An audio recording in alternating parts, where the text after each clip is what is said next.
What's happening, everyone? Good morning, good afternoon, good evening, wherever you are. And welcome to I Turn My Podcast On. My name is Tyler, and I'm very happy you're here. Today we're going to dive into our fan episode, so I'm going to be able to talk with you all about your responses. I'll be reading them. We had several. And we're just going to get into it, as I'm going to try to make these around an hour episode, just because we have many responses. You heard in the previous episode my breakdown, my feelings on the album, so I'll do a quick 30-second synopsis if for some reason you didn't listen to that. But again, I like that album. There's some really, really strong songs on there. Some are not my favorite, but I love the energy of it, and I really do see some really good things about it. But you guys have a wide variety of opinions, and it's really cool to hear. We have some longtime fans. We have some people that aren't super into this record, and that's great. Again, that's the whole point of this show, is this fan discussion. I'm not someone here saying my opinion is better or more important and yours isn't. I've never wanted to make a show like that. I don't want to come off like that. The album review portions are really just me trying to break down the music, what I think about it. But the cool thing about having a discussion like this is that we all can be into this band and appreciate things about it.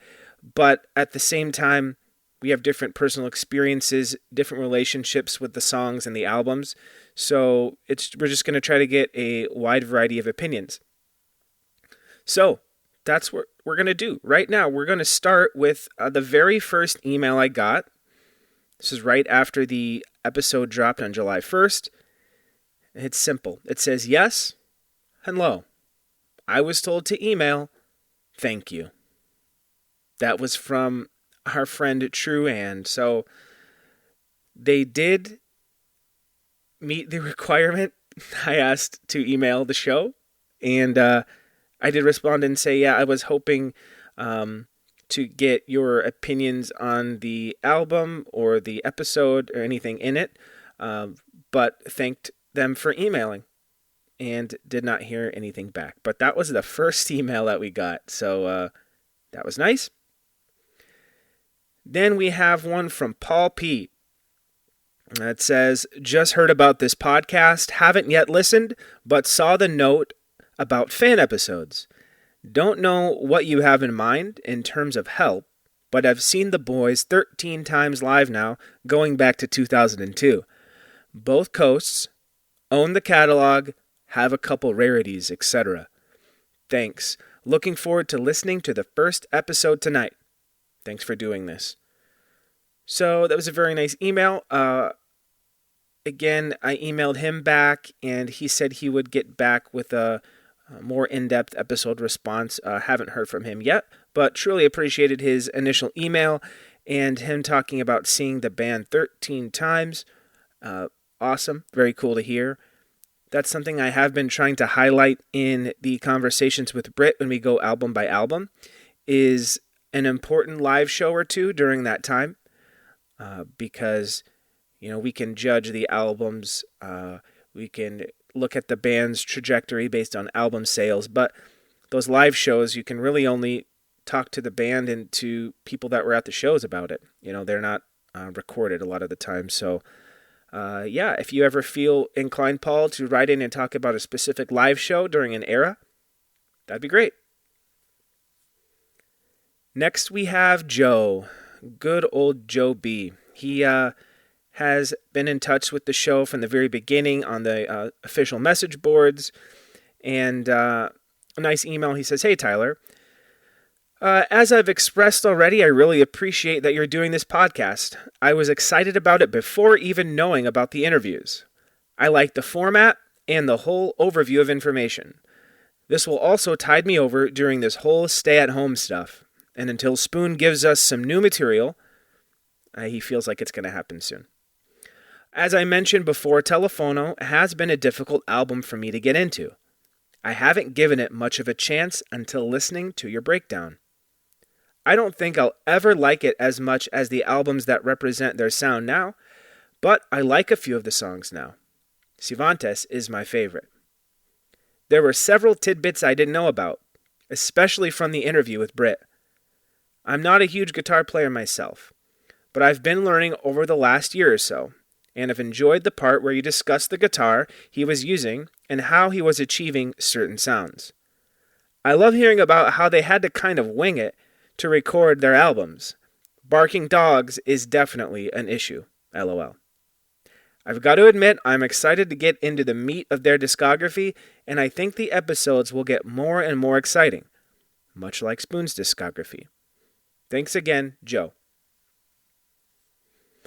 So again, thank you so much, Joe, for writing. I like to hear that the podcast maybe lets you listen to or appreciate the album in a different way. That's the goal here of the show, not to drastically change your opinion. If you don't like an album, I don't think you're going to like it after you listen to my episode. Maybe, but most of the time, the goal is just to maybe have you listen to it in a way you haven't before. So I appreciate that you like Cervantes and that you got into that. And yes, I also really enjoyed the stories of Dogland and how they had to record that album with those interruptions. Very interesting. And yes, the upcoming discography, you're right, it's just going to keep getting better and better. We're going to have more to talk about. We're going to have more things to get into. Okay, so next we have an email from Zach. Zach B. He says, I'm going to offer a few critiques of your first episode with peace and love. Appreciate the peace and love there, Zach. I think the interview should be featured much more prominently. It took over an hour to get to it. That's too long, my man. The other more important thing is your interview style. You're talking and interjecting way too much. It'd be better to keep the questions more succinct and let Britt talk more. Currently, it's the opposite, where you're talking far more than him. Other than that, I thought it was okay, but could be better. Honestly, I could have probably done without the first entire hour. I hope you aren't offended by my criticisms. I wish you well on future episodes, and will be tuning in for the next one. I'll write again. So, Zach, I do appreciate the email. It was done in a respectful manner. I can definitely take critiques and thoughts about how to make improvements when they're done in a, respectful manner like you've done. It's not just a rude person on the internet saying this and that and, some definitive opinion because, everyone has their own opinion. But I definitely agree with you on some of that stuff. When I was editing and re-listening to the first conversation I had with Britt, it was a bit of a challenge with the technology, with delays and interrupting and things like that. But I was also very hyped, very excited. And I got that out of my system after that first conversation, just because I've never talked with him like that, So it was interesting. I'm learning, and I appreciate you continuing to be willing to tune in and continue to listen. I do think it's funny how you said that you could have done without the first entire hour. Well, that was the hour where I talked about the album. That was all me, So, but nothing personal. I emailed him back, and I did. Was respectful. I said I appreciated it. And then he emailed me back, and he said, thanks for the nice response. I think I was probably a little too harsh in my criticisms earlier. I totally get being nervous and excited talking to an idol. I asked Britt last year at a record signing if he liked Telephono. He said sometimes. Haha. I think it's a great album personally. I remember when I was a kid seeing it brand new on vinyl on the shelves of Waterloo Records in Austin. Wish I'd bought a copy then. Original copies go for over $100 each now. That's why I'm so glad it's being reissued. Of course, I reserved a copy. Looking forward to the next episode. Cheers, sir, Zach. And then again, I did reply. And so I did appreciate it. But I can say that before I even got these emails, before I got to this response portion, the first thing I realized I was kicking myself a little bit was interjecting. And as I've kind of learned how he talks, his rhetoric, his conversational style. I have been just in my own head saying to pause an extra second after he responds to something, and it's definitely been helpful. I am an easily excitable person, and I do jump in sometimes, but it's never out of disrespect or, that I don't want to hear from him, because I obviously do. I want to get his stories and thoughts on things, because it's really filling in a lot of cool blanks that, some of us would just never know. But I do appreciate that, and will continue to make strides and progress. The next email is from Julian C., and he says, "Hi Tyler, great job here. Just enjoyed a lot of the Telephono podcast in its entirety. Very enjoyable to hear some stranger talking about this specific record. It will probably have the same effect on all early Spoon. For the story, I bought the LP on its release date here in France. Like 24 years ago, Matador was pretty well distributed here. So I'm a fan from the first hour. Yeah, I wish I could be in 1996 again.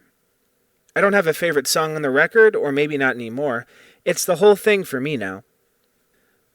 But I still listen to it every so often." And then he says that Dismember is a great song for sure, and that he wanted to let me know about the volume adjustments of the show, that sometimes the talking was lower than the music, and then he concluded, "You're doing great. Keep rocking. Your new Spoon bud, Julian." So thanks for that email, Julian. I definitely hear you about the volume as well. I had tried a different mic setup a couple times, had to edit some different things towards the end, and I don't think we're going to have that problem going forward, as this will be the last episode I'm recording on this weird hodgepodge setup of musical gear into a computer. I'm going to be getting a nice condenser microphone for recording. But again, I just had to get it out. I couldn't keep waiting, and I've recorded the episodes so many times, deleted them because I wasn't exactly happy with the quality, but I do want it to be good quality, but at the same time, it kind of hinders you in any type of creative process. So I would recommend, if you can get it pretty good, whatever you're trying to work on, whether it's a film, a song, whatever. Sometimes, depending on your personality type, if you're really critical of yourself like I am, that can really hurt your progress. So I guess that's my recommendation, is try to do your best, but if you're not pushing forward and working on something, then you're just going to be stuck. That's my little aside about that email. But as far as specific stuff, really cool here. Julian said that he lives in France, and that's where he bought the first record. So he was an original fan from 1996. And that is super cool to hear. He didn't have a favorite song per se, but he likes Dismember, and I agree. I love Dismember. So thanks again. He signed it your new Spoon bud, Julian. So thank you. The next one is from my man Morgan B., who from the original message board days and forward has been a Spoon fan and just a music fan in general. Great to talk music. He'll post things and about new records coming out a lot that sometimes I forget about. So he just sent a real nice short email, and he said he finally got a chance to listen to the podcast. Well done. That he'll get back to me with specific questions and comments. But it was just great to hear from him, and that's just as a example that, if you just want to write in, say a little something, if you think, well, this doesn't have to do with that specific album, that's okay. These fan episodes, we can fluctuate.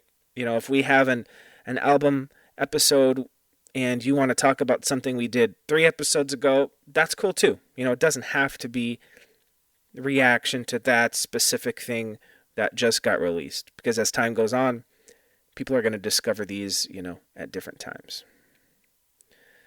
The next email is from John L. He says, "Hey Tyler, really fun episode. Excited to follow along the journey. I've been lucky enough to promote all the Spoon albums to radio since Girls Can Tell. Britt and Jim have been friends for a very long time. Fun to hear someone with as much dorky love for this band as I have. Keep up the good work. So that was from John. I appreciated that. A longtime fan, someone who was able to work in the radio promotion side with the band. And he said that he loved hearing someone else have a dorky love for the band. And yes, that is an alternate title for this podcast, Dorky Love for Spoon. Right? We could all appreciate that. He also mentioned he's a big fan of soft effects, so he can't wait to get to that. And that is our next episode. I am very excited about that too. And I know a lot of other fans have talked about that. So thanks again, John, for the nice email, the encouragement, and glad to have you as a listener. Next, we have Greg from Philly. He said, Tyler, great first show. Nerding out on the subtle majesty of Spoon is my favorite pastime. So thank you for this podcast. If I may interrupt, Greg, now it's a current time, right? No longer a pastime. He said, Telephono is my least favorite Spoon album, but the episode made me actively listen to it in a way I never have before. One thing I'd like to point out, of all the qualities that keep Spoon endlessly interesting, I think my favorite is their toughness. They have many, obviously tough songs. The Beast and Dragon Adored, Believing is Art, etc. But even on the more vulnerable songs or poppyish songs, I feel there is always an underlying vibe of toughness. Even a song like Black Like Me avoids the alone in my room vibe. I don't pick up teenage angst in Black Like Me. No, this is a grown man going through a rough patch. The turn of phrase, humanize the vacuum, is such a mysterious and tough way to describe loneliness. He goes on, that's just a long way to say that this is how Telephono makes sense in the trajectory of the band. Their starting point was one of overt, in-your-face, post-punk toughness. Because of this, even as the band brought in softer sounds, styles, and vibes, the band has maintained its edge and ability to provoke. Also, Jim Eno is incredible. Greg from Philly. So yeah, I thought this is a really interesting observation. And, right, so they started out with the toughness maybe in the music, and now the lyrics continue to hold that maybe. But even though the instruments are maybe a bit softer, I mean, toughness can be interpreted many ways, but I did get what you're saying there, Greg. And how you mentioned the lyrics in Black Like Me, that's something that we are going to get into on Ga Ga Ga Ga Ga, for sure. And I like how you said that it made you listen to the album in a new, active way that you never have before. So I guess you could say that's kind of where I'm coming from on a lot of these episodes, is actively listening to it. So I encourage you not to do this, but if you had listened to this podcast, me talking, and every time or something, like an inhale, obviously it would be more subtle when I'm just talking, but if you would cue into every time I did that, it would drive yourself crazy and you would just throw your phone out the window. I've done that before with music, where if you listen to any songs with an electric guitar or an acoustic guitar, you'll hear the guitar player sliding their fingers up and down the strings. It just kind of blends in with the song. Let me show you what I mean. So I'm going to do a G chord. I'm going to slide to a C chord. So listen to this. Now that I'm doing that over and over, you hear that. But you probably didn't think a lot about it when I just played those two chords. However, if you just cue your ear into hearing that, you can just kind of drive yourself crazy. But on the other hand, if you do that same thing with the more intricate parts of a song, and when it comes to Spoon, all the soft effects, all the sound effects and things they're using, it can make you hear in a different way. I do hope it's not ruining any songs for you guys. But again, just to maybe get you to listen to a song a little bit differently, for me, it really makes me appreciate the band and how much work they put into the craft of making a record. And if you took all those effects and things that they use, flourishes, out of the song, you'd still get some great songs. But to me, those add a lot, and it takes my level of appreciation up for them. The sonic craft. And it's just one of the many things that I appreciate and like to highlight on the show. Next, we have an email from Arthur S. He says, "Hey, I just wanted to say I love the podcast. I am a huge Spoon fan, and it's great to find there's other fans out there. Regarding Telephono, my few thoughts are this. It's the least listened to album for me in their catalog. I would agree that Andy's backing vocals really add to songs like Don't Buy the Realistic. That's probably my favorite song on the album. I actually like the song Claws Tracking from that album quite a bit. It's got a solid riff, and with the slightly distorted vocals and him talking about a murder walk and feeling the doubt, it's a classic angsty relationship going wrong kind of song. Plus the chord change in that chorus is unexpected, and I think it works. Really cool to hear about a Plastic Mylar too. And I had always wondered as well why he played an acoustic. Cheers, Arthur S." So yes, Arthur, you are not alone. There are other fans out there. We are a beacon of light in a dark tunnel. We are the lighthouse on a stormy night, calling all Spoon fans. But yeah, I do like you mentioning that you liked Claws Tracking. And that's one on the show that I just said is kind of meh for me. Maybe a little bit repetitive for me. But you like the vocal effects and the lyrics.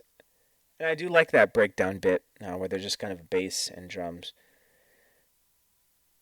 But I appreciate you writing and sharing your opinion on that, because everyone enjoys different songs. It's been really fun to hear, and again, not just in emails, but social media, people talking about their favorite songs and why, we all have different thoughts on it, but it's been very cool to hear. This one comes from Vlada. She is from Ukraine, and she says, "Hi, I'm a huge Spoon fan. A podcast about Spoon? How cool is that? Honestly, thank you for doing this. I don't think I've ever been this excited about a podcast since Serial came out." So just wanted to take a pause there, because that was really cool to hear. When I first read this, it meant a lot. I mean, I know it's not just about me. It's about the band Spoon. She's excited about a podcast about Spoon, right? So hopefully you can bear me talking about it. But yeah, I realize that people do take this band seriously. It's important to them as it is to me. So I am trying to balance the line of my opinions, my personality, my thoughts, and do a good job for the band and for the fans. So yeah, I appreciate that. She goes on, she says, "I really loved the first episode. I like how you analyze every song on the record in detail. It made me once again realize how great this band is. Looking forward to what's coming next. I was also super excited to hear Britt talk more about Telephono and that era in the history of the band. Thank you for that. Jim Eno Appreciation Minute, yes to that." Then multiple hand clap emojis. She goes on that the first Spoon song she heard was The Way We Get By, but she thinks it was 2 years after Kill the Moonlight came out, so 2004. Then Gimme Fiction came out, and I mostly listened to those two records at first. So Telephono, a series of sneaks, and Girls Can Tell were a whole new world to me. But I really enjoyed going back and discovering what Spoon sounded like back then. To me, every record they put out sounds different, and that's one of the many reasons why I love Spoon so much. Every record is like a new book or a new work of art, if that makes any sense. Smiley face emoji. And yes, it does make sense. She continues, "For me, listening to their older stuff was like, oh, this is interesting. It's different. I really like it.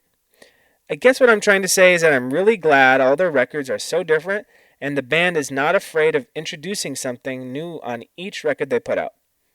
Once again, thank you for doing this. I'm sure all Spoon fans around the world really appreciate the fact that now we have a podcast dedicated to this awesome band. Can't wait for new episodes. Cheers." So, again, thanks so much, Vlada. I liked that email and you talking about the episode and then also how you first got into the band.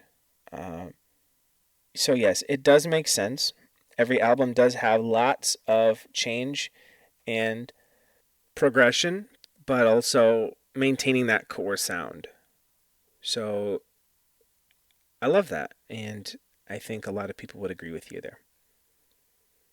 She also says that um, the Jim Eno Appreciation Minute, she's a fan. So thank you for that. T-shirts coming soon for the Jim Eno Appreciation Minute, okay? Now, she was someone that reached out on Twitter and called me out or responded to my episode where I said that no one's favorite Spoon song is Towner, right? And then after I apologized and said, if there is someone that you're yelling at your radio right now and you're very mad at me, but she kept her composure, she kept her cool, but she did say that Towner was her favorite on the album. But it was funny to hear from her about that. So she loves Towner, and I respect that. Everybody just like what you like. The next email comes from Judy J. She says, "Hi, Tyler. I enjoyed the Telephono podcast, even though that album is a little too grunge/punk for me. As a huge Spoon fan, anything Spoon related and listening to Brit talk is worth my time. I really look forward to future episodes as either I like or love any album after that. I guess it sounds sort of snobbish, but I do believe I recognize a technically great musician and songwriter, and I think Brit is one of those. So glad you started this podcast, as I am really missing Spoon live shows right now. I haven't seen them since they played in Reno last July. This isn't quite the same, but close enough for now. Thanks, Judy J."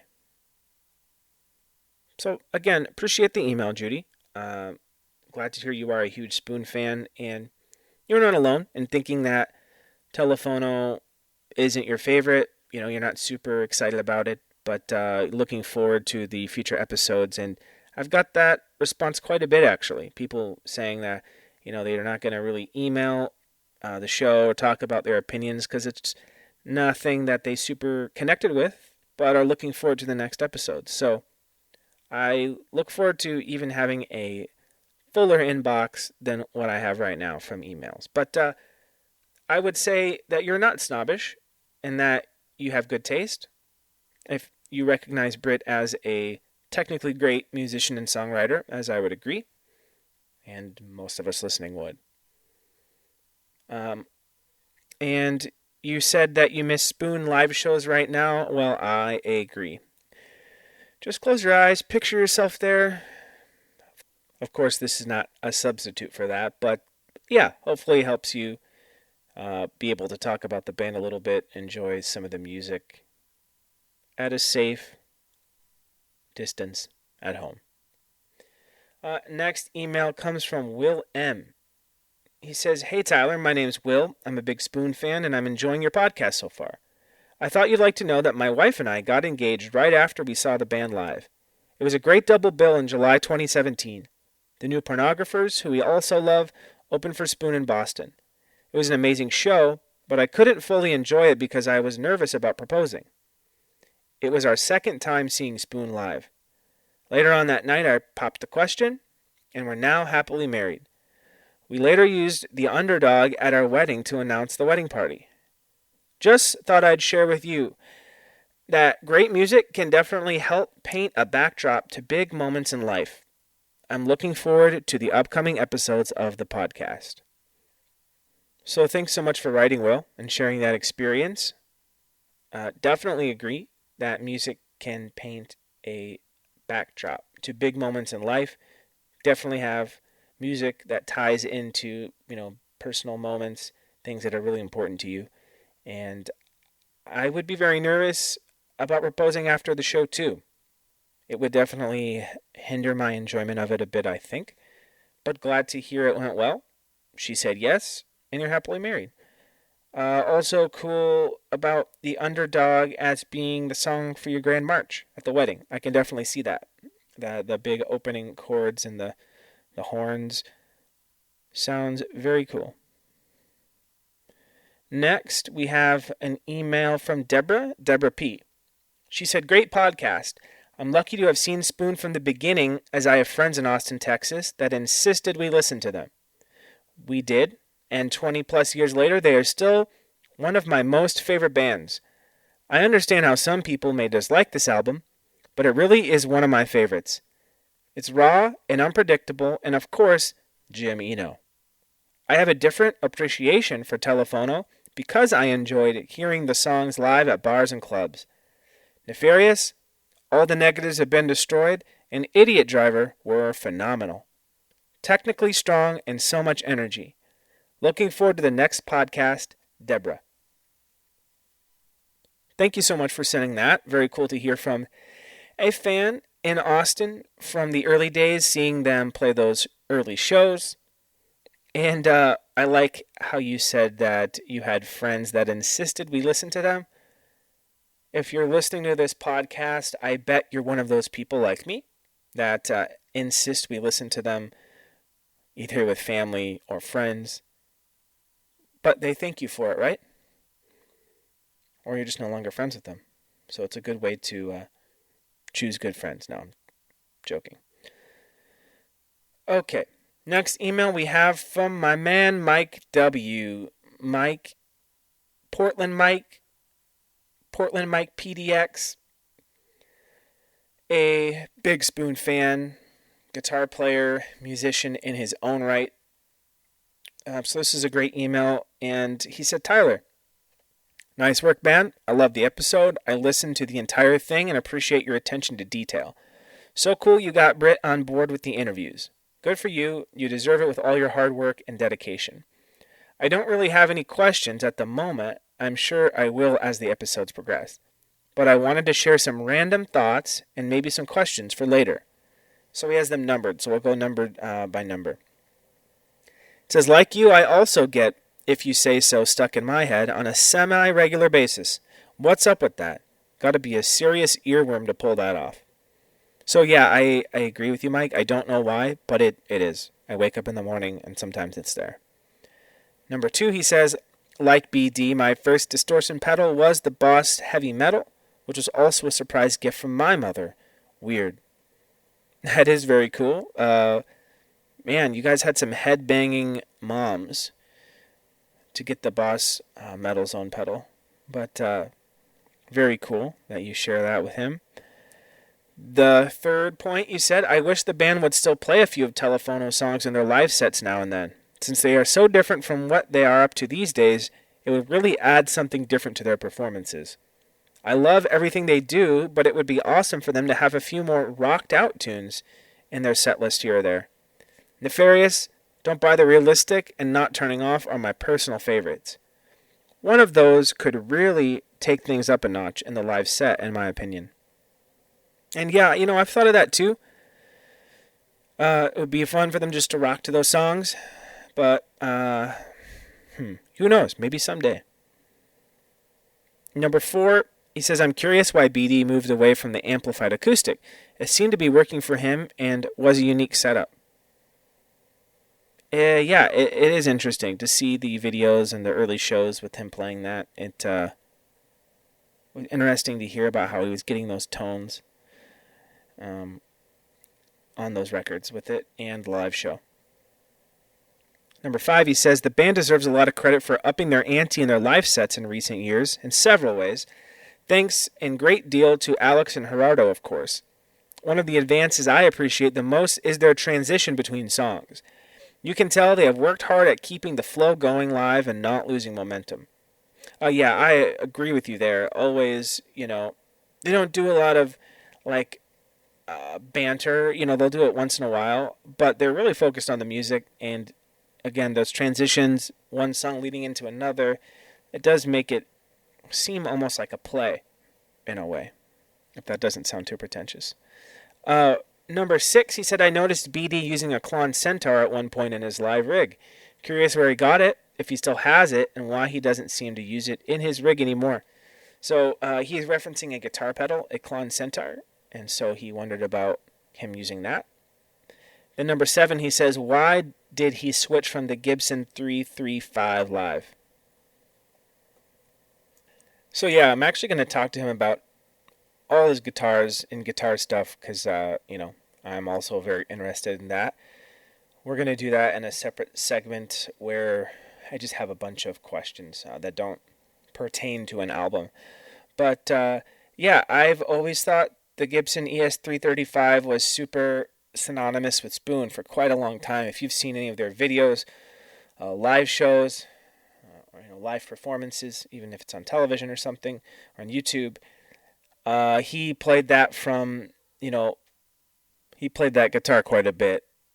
Is a cherry red Gibson, and a very cool guitar. And I don't remember him ever switching guitars, like even mid-set. That's it. He's got his sound. So it definitely was a big part of their sound. So we'll talk about it. But then he concludes, sorry, I know these thoughts are random and don't at all concern Telephono. I'm just suffering from spoon-induced delirium. I feel more self-conscious about admitting it if I didn't think you'd completely understand the feeling. Awesome work again, Tyler. Can't wait to hear the next one, and if you end up needing an annoying sidekick, say the word. Laughing, crying face. Yeah, man, thanks again for the email. Truly, I thought about a lot of these questions that you brought up. And again, I think we are going to talk about every single one. But if we haven't already, I'm trying to think of, because in real time we've recorded up to Gimme Fiction, so we have talked about some of this stuff that you mentioned. But definitely, I can feel your Spoon fandom, and when we're, all at home, you're thinking about the records and the band, and that's kind of the point of interacting with you guys about it right now. And I do understand you, Mike, for sure.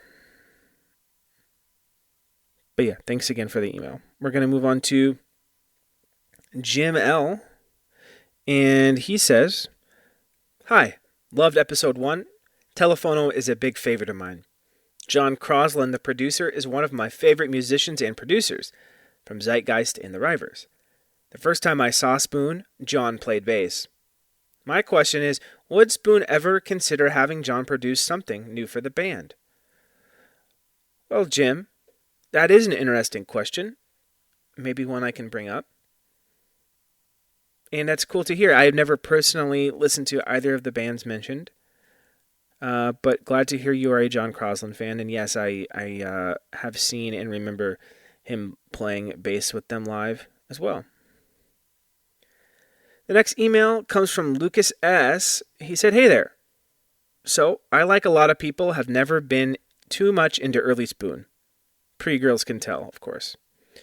Mostly for the reasons you point to, that the band has publicly commented on their move away from playing these songs live, as well as my personal feelings about the early stuff. To be honest, I've never even been all that good at differentiating Telephono, soft effects, and a most of series of sneaks. That said, your review and track by track of it definitely helped me appreciate their debut in a new light. Firstly, what makes Spoon my absolute favorite band is what you mentioned, those slick, sound effect-like twists presented in nearly, if not every, single one of their songs, as well as the expert drumming and often idiosyncratic melodies, both vocals and instruments. I thought this was only present in the semi-poppy Nefarious, but you point out Bits and Cervantes, Don't Buy the Realistic, and Dismember that I never picked up on. I still think of it as a top-heavy album, though. Hard not to listen to songs like Dismember or Towner or Nefarious and not picture a completely different band that we have fortunately received. Not that I don't enjoy those tracks. The lyrics on Towner are some of the best of the record in my opinion, and Dismember's drums are still fantastic. Just interesting to think about Spoon going more down a Blink-182-like route, if that makes any sense. Overall, I enjoyed this record for the first time in a few years, so thanks for that. I can definitely see how this leads to their future LPs, in which they keep the intricacy peaked, while Brit's lyrics and songwriting get exceptionally better. Rather, exponentially better. Excited for the same experience with a series of sneaks. Thanks again, Lucas. So, a lot of things you mentioned in there, Lucas. Yes, you are not alone. A lot of people are more Girls Can Tell and Onward fans. But just because the band doesn't like it doesn't mean, we can't look at it and appreciate it. Again, it's complicated, right? I don't think the band doesn't like it, but, as was mentioned, he said they kind of felt burned by that experience. The songs, the album didn't do a lot. And they just liked what they were doing better after, But I do appreciate you saying that it made you listen to it a little differently and get into it a little more. I do know what you mean about the soft effects and Telephono differentiating the songs. See, for me, when I first heard it, the merge repackaging had all the music together, and so it did take me a little bit. But now I very much separate it. Those 5 songs are their own release and very, very great. And I do hear the differences. But I kind of went through that in phases. At first I didn't see the big difference either. So maybe Lucas, if you spend a little more time with it and tune into the South Effects episode, hopefully you can appreciate it a little more. And at least in a different way. Interesting, your comment on going down a Blink-182 route. Someone that listened to a lot of them back in the day. I don't know if you mean, I'm trying to figure what you're saying, because they, Blink-182, they had that self-titled record where they got a little more serious, a little more artistic, if you would say, but I don't think they changed as much their sound versus, what Spoon has, but, maybe elaborate on that, because we did correspond again, but I wasn't exactly following you there, but no problem. Write in. Let me know what explain that Blink-182 bit that you're talking about. But yes, I do hope you enjoy the Soft Effects in a Series of Sneaks episode, Lucas. So thanks again. The next email is from my friend, my companion in real life. Well, he's since moved across the country, and I haven't seen him in quite a while. But we grew up together as teenagers, so not like as little kids, but for a couple years, just for a couple years. And then we moved again, but we got to know each other, and he has a brother, and they were both into music, like me. And so we had a lot of similar tastes in bands and music, so we'd burn each other's CDs and, talk about music. So I mentioned on the introduction episode I did, a friend that burned me a copy of Soft Effects and Telephono. And so this is that friend, a pal I've known in real life. But he says, this is Worth G, and he now lives in Wyoming, but he says, "Hey man, enjoying the podcast. Just a couple thoughts from the first episode. I'm glad I listened to it because it got me to listen to Telephono. I used to listen to it so much, but honestly, it had been a while now since I did. I always thought the song Cervantes was a reference to Cervantes, the author of Don Quixote. I could be way off though. Either way, it's a great song. Also, all the Tex-Mex talk has me wanting to eat a Chipotle bowl like crazy, but the nearest Chipotle is like 3 hours away. Sad face emoji. Looking forward to the next episode. Soft Effects is so great." Well, Worth, just for you, buddy, I have right in front of me a Chipotle bowl and a fresh margarita.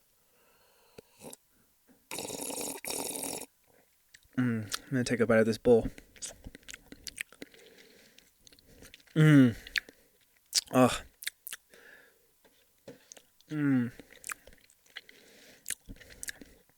Thank you. That's they. All right, so that was the ASMR portion of the podcast. No, I live an hour away from Chipotle, so hey, we're in a similar boat. I don't live close. But no, man, thanks so much again for writing in. I do find that Cervantes, is a great song, right? But I find your observation interesting. I didn't even put that together. So that could be what it's about. I honestly I have no clue. But interesting. Yeah, to think about the author Cervantes. So it's spelled like the same without an E and an R. It's just weird, and then the S at the end is a Z. I don't know. It's weird. Why change it? Why? Who knows? But that's what makes it fun, right? But no, man, again, so much gratitude for writing in and listening. I definitely think about you a lot when I listen to that Telephono and Soft Effects because I still have those burned CDs somewhere with your handwriting. And the Memorex insert with all the song titles and track listings. And I think you also included the length. Maybe I'm thinking of something else, but yeah, definitely associate you into that time and that Arcade Fire sweatshirt that you had that I really wanted and was jealous of. But yes, thanks again for writing Worth. Okay, so the next email we have is from Bina M. Bina says, just finished the first episode and I wanted to express my appreciation. I'm the only diehard Spoon fan I know, so yes, it's a lonely life. Being able to listen to you go over song by song, which parts you like and which you don't, it's like talking to a friend. And yes, I would verbally agree with you or disagree with you to myself while listening. I mostly agree with you, but if I had to select my favorite song on the album, it would be Cervantes. Online ages ago, when we used the internet beyond social media, I saw someone posted a comment that said they thought Brit was saying sea monsters. Although I love the moody, mysterious seriousness of Cervantes, that comment was always a funny juxtaposition to the song and still makes me chuckle to myself. Irrigation Man is probably one of my favorite Spoon songs. It's likely my favorite B-side of those singles. It starts out like an old truck heaving, but then picks up. The ooh, ooh, oohs and ah, just so much. Britt sings it perfectly. It's a song I still gush over. I also love oblique and symbolic lyrics. The song is a little short story, and I like to imagine this irrigation man and his hot daughter. Back to the album, I don't think you meant it in a bad way, but I love the repetition of I Wanted to Be Your. It's one of the things I really like about Spoon, how they kind of get rhythmic and hypnotic in some of their lyrics and musically. Reminds me of New Order in a way. Any influence, she questions? In general, Kill the Moonlight has the most of that style that stands out to me, but they always did and still do it. I never feel it's a background thing. I think their attention to detail and use of percussion on the forefront always has me listening with intent, and it's interesting to hear how the melody is constructed. Anyhow, I ramble. I love this series, especially during the pandemic. It has me revisiting with more detail my Spoon collection. I look forward to hearing more. Keep well, Bina. Sea monsters, sea monsters, sea monsters. Dun, dun, dun. I love that. That's funny. Thank you for the email. Yeah, I believe New Order is probably some of an influence. For sure. I think all that stuff. Joy Division, New Order, The Cure during that era, Echo and the Bunnymen. But I like a lot of your other observations in here. Talking about Irrigation Man, super interesting. How you likened it to a truck starting up. That guitar riff is like, struggling a little bit almost. It's obviously done on purpose. And then the band comes in. Very cool. And don't ever be afraid to ramble. I'm all about ramblings. I'm a rambling man. I appreciate it. And yes, again, you are not alone. Maybe you're the only diehard Spoon fan but now you have this podcast and all fans like you writing in. So we're here for you, Bina. Okay, so we have another email from Scott. Scott M. He says, "Hey Tyler, first off, thank you for starting this project. Whenever I think of the band that has been consistent throughout their entire career, the answer is always unequivocally Spoon. But you already know that, and that's why I loved the first episode of your podcast.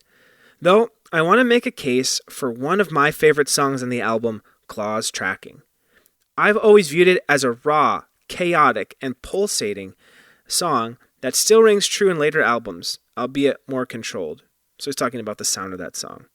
That said, I can understand why the song might not appeal to you as much. If I'm being honest, I just love headbanging to that song. A lot. Thank you for helping me better appreciate Dismember. It is a wonderful song and makes me happy every time I listen to it. Sometimes it just takes a second person saying they like something for you to go, "Oh yeah, that is a good song." Truthfully, I have not scoured the internet for opinions about Telephono, but it's an album I always return to. I mean, the roots of the band they were going to become are there in the lyrics, the chord progressions, and the melodies on full display. I loved just hearing about a dude appreciating these songs for what they are, and not simply comparing to their newer stuff, or saying it's not as good as Gimme Fiction, or Ga Ga Ga, for this reason or that. As I said, Telephono is great, and you were fair in analyzing how you did. I applaud you for being so professional with Brit. You've got natural interviewing skills, man. I certainly couldn't have done it. Random question, how many times have you seen Spoon? All the best getting the next episode out there. I'll be eager to hear about soft effects, and I'm sure I'll learn something. Cheers from Canada. So again, that's from Scott M. So thanks so much, Scott. First of all, you definitely can make a case for claws tracking. I love people making cases for things they love and just talking about it. Again, that was one I just kind of mentioned that was meh, but I agree with the headbanging portion. There's a bit with the bass and drum breakdown. I do really like that. That is fun. The louder you listen to the songs, sometimes it helps, right? But thank you for your thoughts on me analyzing the record and maybe making you listen to it a little differently.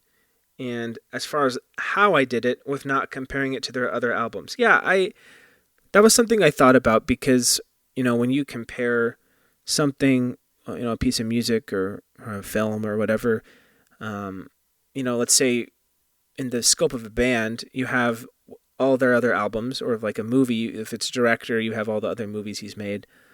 But, timing is involved, progression, what the person learned from their last thing that they'd made, how they want to make it better. So there's lots of things that we can, put up against each other. But yeah, I basically just wanted to put up the songs versus themselves, that era, because I would definitely agree. If I would say, what's a better album, Ga Ga Ga or Telephono?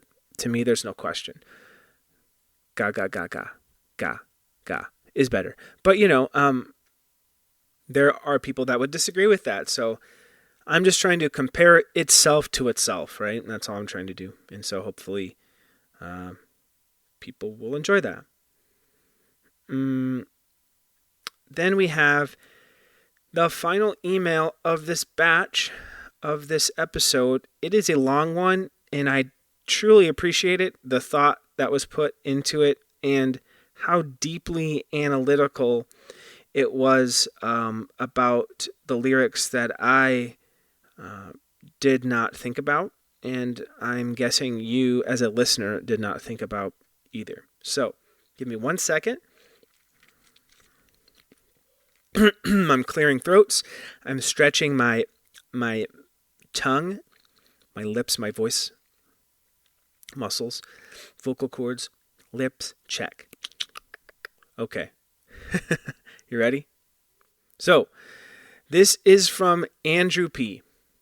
So, because of its length and some of its personal things, I wasn't exactly clear. We emailed again about, but I'm going to share his analytical parts about the songs on here. So we're going to skip a little bit of it, but we're going to focus on the analytical bits of Brit's songwriting and on Don't Buy the Realistic. And so he says, "Hi, Tyler.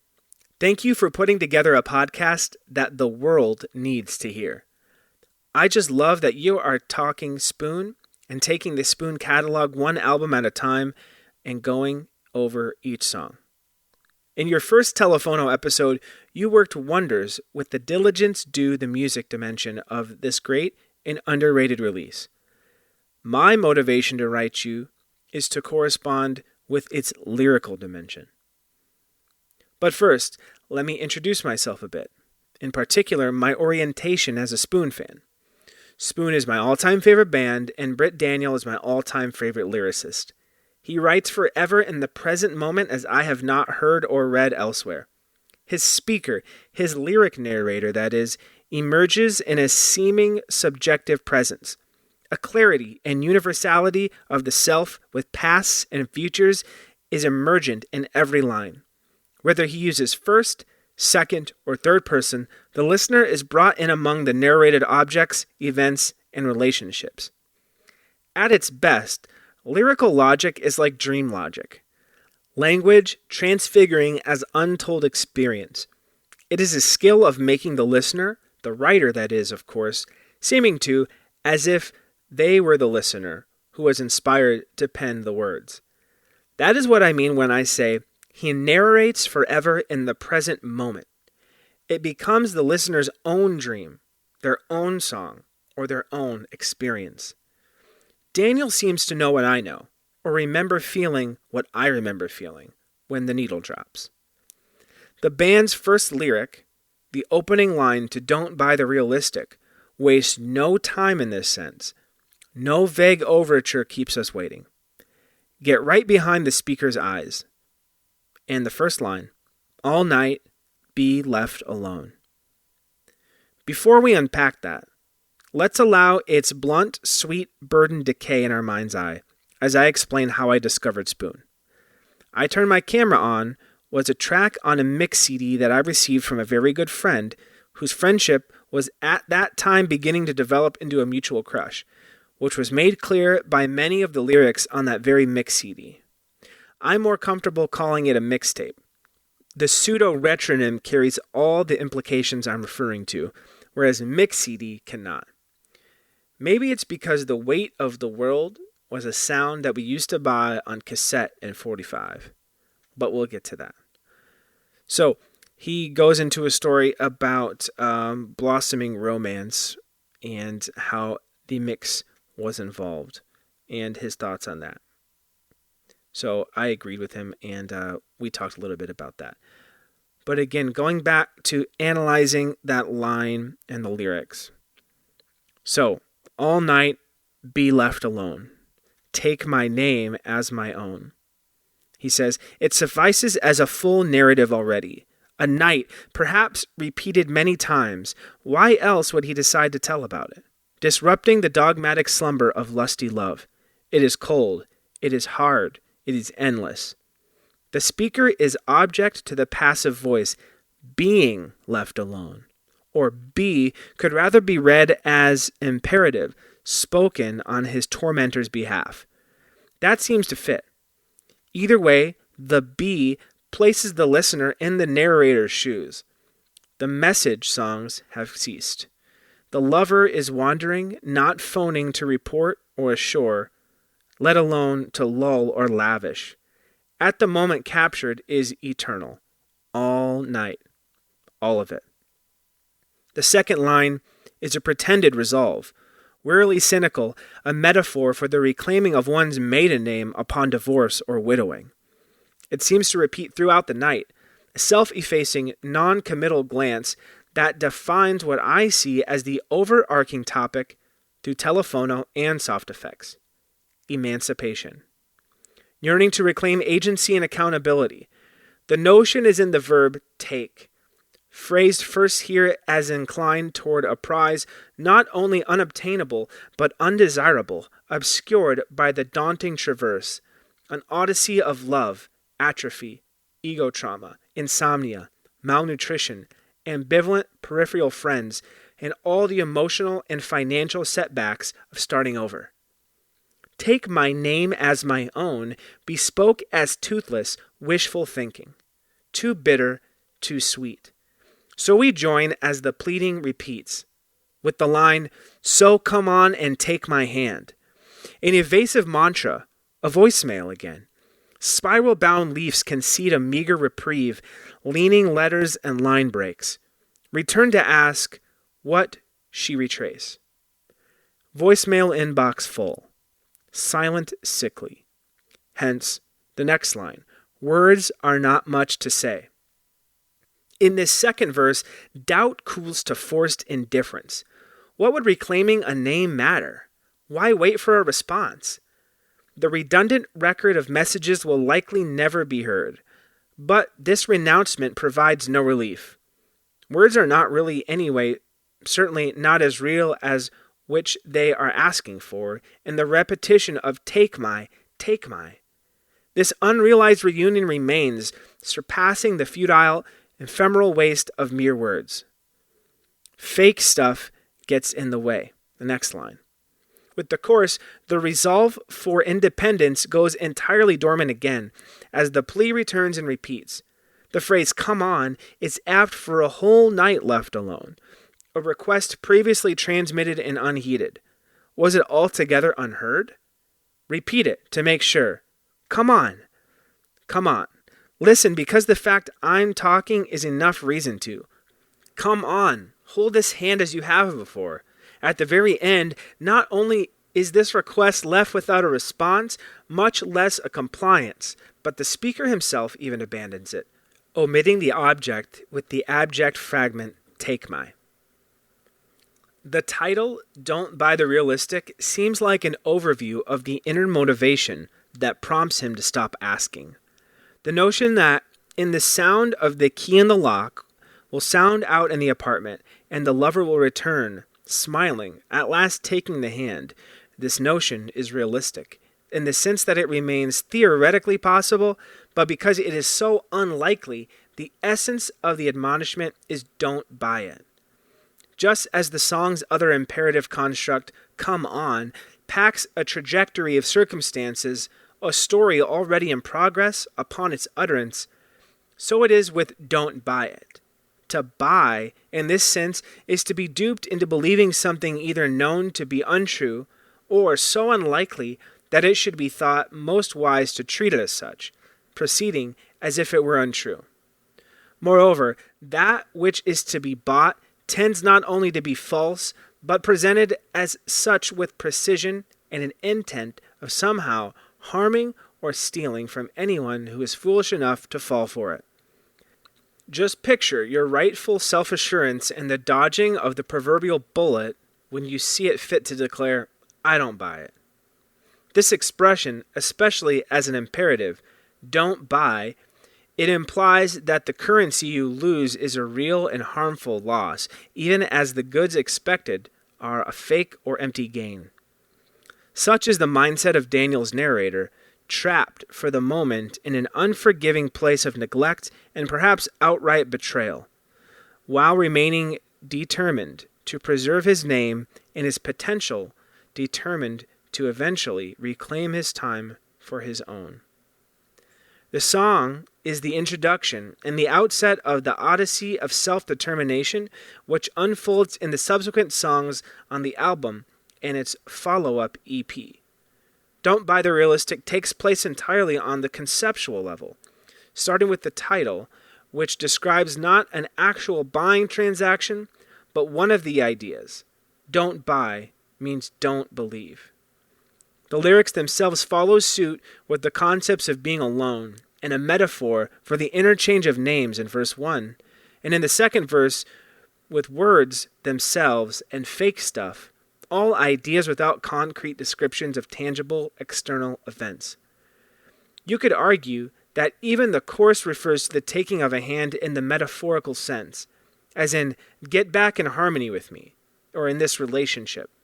Otherwise, the taking of the hand serves by contrast a centerpiece for this full spread of mental and emotional content. Two hands joining again, the song's only concrete description of an objective physical occurrence. The concept-based internal course of events in the rest of this lead-off track's lines stands in striking contrast, resulting in a propelling effect as we proceed to the full force concrete events in motion in the following track. So we're going to stop there as, again, he talked about a lot of other things. I responded and he responded. And so a really interesting look at the lyrical content, Brit songwriting. I love that. We talked a little bit about how someone can analyze a song and the lyrical content and totally make something for themselves, and how really special that is. I've had songs ruined because I found out what it was about. Maybe not ruined, but I just couldn't enjoy it the same way. Martha, My Dear by the Beatles, Paul McCartney wrote it about his dog. When I first heard it, I had a picture in my head just with the music and the lyrics of this old-timey artist in this film. Or I had all these weird ideas, right? Now every time I picture his dog when I hear it, and I can't get it out of my mind. Again, it's just something that your brain does. It latches on to something, and you just start associating the music with whatever it is. So I don't think that, again, it can ruin a song, but it just totally makes you listen to it in a different way. And so, Andrew, you had some really, really awesome observations and a way you appreciate the music, and I love that. Seriously, thank you for taking the time to write and break that down. And I love a lot of his lyrics as well. There's so many ways music can be made, right? They can speak through the actual meaning of the lyrics, through the melodies, through the music. So very interesting stuff. So that is the last email. Truly appreciate all of you writing in and being here for the remainder of these episodes. Or so you've said. You've said it in your emails. I have the proof, so I will keep looking out for you. Now, even if you don't email every time, obviously I don't expect all of you guys to email every show. If you do, I'd be super happy about that. But, sometimes you need to take off a little time, listen later. That's cool too. Because that's the thing with these fan episodes. They're the only thing I'm doing in real time. I have lots of stuff in the can that's going to come out. But the real-time reactions are really what is making the show come out, the time that it does. So I've learned a lot from that first break. I wanted to release the fan episode 2 weeks after the show, but it's going to be a little over 2 weeks. So instead of giving people 14 days to write in and respond, I think I'm going to do like 10, so then I can have a couple days to record it, edit it, and get it up, and so we can release it on a Monday schedule. So every other Monday, you'll get a fresh episode, whether it's an album review and interview, or it is a fan reaction episode. So again, guys, I'm very excited. The next episode is going to be soft effects, where we break down the music, break down everything about it, and then we talk with Britt about it. We spent a lot of time on it, multiple segments. Actually had to, because of time restrictions, we would talk about it, and then our next conversation, we'd, bring up some stuff about it again. And so I'll have it all edited together in a nice piece where we can hear what he had to say about the making of soft effects, and I think you guys will enjoy it. By the time that comes out, I believe you guys will have in your hands that physical reissue of the vinyl, whether it's the special editions or the black version of the vinyl with the sky cover. I personally do not have a physical copy of that album on vinyl. I'm one of those crazy collectors that I'm someday want to get the original 500 pressing on the Matador label from 1996, but they're very expensive, and they're someday. But I will be excited to get my reissue, and I hope you guys are too. So thank you again so much. I'm just going to keep thanking you for your responses and writing and listening. And we will talk Spoon very, very soon. But for now, bye-bye, bye-bye, bye-bye.